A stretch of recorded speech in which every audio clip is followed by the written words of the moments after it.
اور یہاں تک کہ جب رسیاں ڈال کے اس کو توڑتے ہوئے کھینچا ہے ان بدبختوں نے، مخالفوں نے، اللہ کے نام کو جوتے مار رہے ہیں، چپلے مار رہے ہیں۔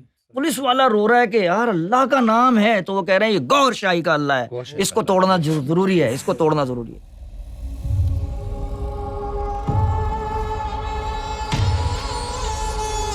اچھا، یہ تصویر کچھ لگی ہے، اس کی ذرا وضاحت کر دیں کہ یہ کیا معاملہ ہے، کیا ہوا ہے؟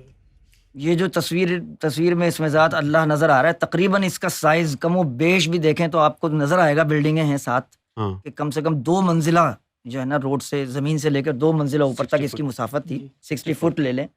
اور اتنا بڑا اس میں ذات اللہ دیکھ کر کتنا، یعنی 15-20 دن تک جب یہ لگتا تھا ہر سال، تو 15-20 دن تک پورے شہر کے لوگ جہاں ملتا جو کوئی، وہ کہتا ہے یار گور شاہی کو سلام ہے کہ جن کی وجہ سے ہمیں اللہ نظر آتا ہے لکھا ہوا جگہ جگہ۔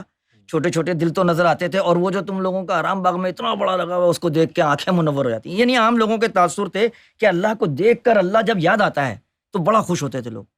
اس اللہ کے نام کے اوپر جوتیاں چپلیں جو ہیں، تصویریں چھپی ہوئی ہیں اخبار کے اندر کہ وہ لٹکی ہوئی ہیں اللہ کے الفاظ کے اوپر، لکڑیاں توڑی گئی ہیں اور ڈنڈے مار مار کے، اور یہاں تک کہ جب رسیاں ڈال کے اس کو توڑتے ہوئے کھینچا ہے ان بدبختوں نے، مخالفوں نے، اللہ کے نام کو جوتے مار رہے ہیں، چپلے مار رہے ہیں۔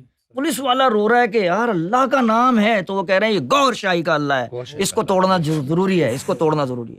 اور پھر انہوں نے رسیاں ڈال کے توڑا ہے، جب وہ ان کے بس سے باہر ہو گیا، لٹک گیا اللہ کا نام 2-3 جگہ سے ٹوٹ کر، تو انہوں نے جلد کے بھئی اس کو تباہ کیسے کریں، تو انہوں نے اس کو آگ لگائی ہے اللہ کے نام، اور اخباروں میں پھر سرخیاں لگی ہیں دوسرے دن کی، یہ مسلمان ہے جسے دیکھ کے شرمائے یہود۔ تو اس کے بعد کیا ہوا ہے کہ اس میں ذات اللہ کو جلانے والے انہی بدبختوں نے کہا کہ جی ہم نے اس لیے جلایا کہ گور شاہی کا اللہ ہے۔ تو اس بات سے اندازہ لگا لو کہ بغض ان کو سرکار گور شاہی سے ہے، اس کی راہ میں اگر اللہ آ کے ان کے سامنے کھڑا ہو جائے گا تو یہ اس کو بھی جوتے مارنے کا عین حق رکھتے ہیں، اللہ کے نام کے کو آگ لگانے کا اس لیے حق رکھتے ہیں کہ وہ اللہ گور شاہی عطا کر رہے ہیں۔ رسول اللہ صلی اللہ علیہ وسلم کے نام پر گالی دینا اس لیے جائز ہے ان کے لیے کہ سرکار گور شاہی کا حق ظاہر نہ ہو جائے۔ تو یہ بدبخت لوگ وہ ہیں، ان کی اصل صورت آپ نے تو منع فرمایا ہوا ہے نا سیدی کہ ان کے لیے جو ہے غم و غصے کا اظہار نہ کیا جائے سرکار کے مشن کی خاطر، لیکن میں معافی مانگ رہا ہوں آپ کی بارگاہ میں کہ رکا نہیں جا رہا۔ جب سے اس مولوی کی بکواس میں نے سن لی محفل سے پہلے، تو آگ اس لیے لگ رہی ہے کہ یہ علماء شرار روپ کیسا بدلا ہوا ہے۔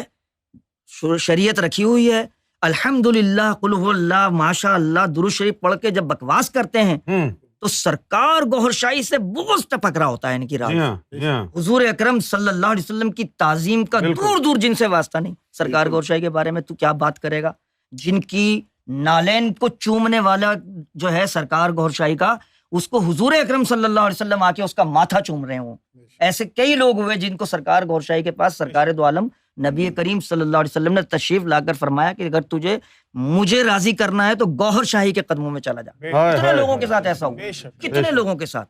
اور پھر سرکار کی بارگاہ میں ایک ملا، ایک مولوی آ کر بکواس کر رہا ہے کہ ہاں بھائی کیوں آئے بھائی، سب سے سرکار پوچھتے ہیں، وہ بکواس کر رہا ہے، ہاں جی آپ کے بارے میں سنا ہے، لوگ آپ کو امام مہدی کہہ رہے ہیں۔ سرکار نے فرمایا کہ بھائی میں نے نہیں کہا، لیکن آپ اپنی بات کریں۔ تو انہوں نے کہا جی ویسے تو میں نے بڑا مطالعہ کیا ہے آپ کا، ہر چیز دیکھی ہے، اور میں جو ہے وہ عربی سنانے لگا کہ یہ بھی ہے، یہ بھی کہہ رہا کہ بھائی میں ایک بات آپ سے پہلے بتا دوں کہ اگر 10 حدیثیں ہیں مستند، ویسے تو بے شمار ہیں، میں نے 10 کا مطالعہ کیا ہے، یعنی سب سے اوپر ٹاپ پہ رکھی ہیں آپ کے حساب سے لا کر کے، آپ اس میں فٹ ہوتے ہیں کہ نہیں، جو سب سے زیادہ معتبر امام مہدی کے لیے ہیں، کہہ رہے زیادہ نہیں 10، تو اس 10 کے اندر میں نے آپ کی شخصیت کو دیکھا تو مجھے 9 میں آپ نظر آئے کہ واقعی ہر بات آپ کے اوپر پوری ہو رہی ہے۔ تو پھر سرکار نے کہا اچھا پھر کیا ہوا، کہ ایک حدیث اٹک گئی مجھے۔ سرکار نے فرمایا وہ کیا بھائی، آپ کے والد کا نام وہ نہیں ہے جو حدیث میں ہے، اس طرح کی بات۔ تو سرکار نے فرمایا کہ یار ہونا تو یہ چاہیے تھا کہ تو 10 حدیثیں ڈھونڈ لیتا اگر، اور تجھے 9 میں نظر نہ آتا، 1 میں نظر آتا نشانی، تو تجھے تو یہ سوچنا چاہیے تھا کہیں ہو نہ، کہیں میں گستاخی نہ کر جاؤں، کہیں شاید یہ امام مہدی نہ ہو، 9 نہ ملے 1 بھی مل جائے۔ الٹا تم تو یہ کہہ رہے ہو 1 نہیں، 9 مل گئی ہیں، 9 مل گئی ہیں، اور 1 سے تم اٹک رہے ہو۔ تو پھر اس کے بعد سرکار نے فرمایا کہ بھائی اصل اعتراض بتاؤ نا کیا ہے۔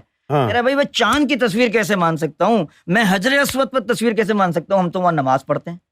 ایک دم سرکار کی چشم ہائے مبارکہ ایک دم نم ہو گئی۔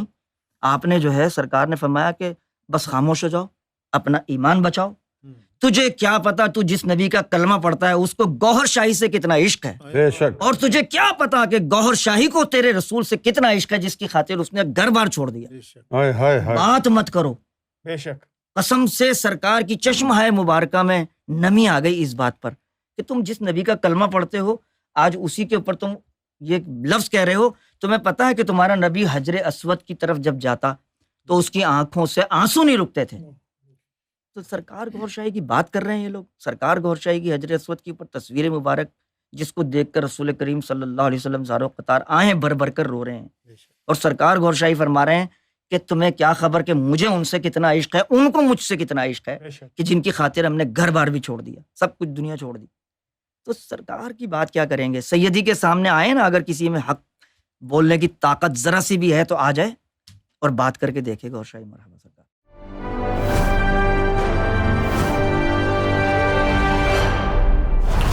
TV, bringing light, love, and peace in your life.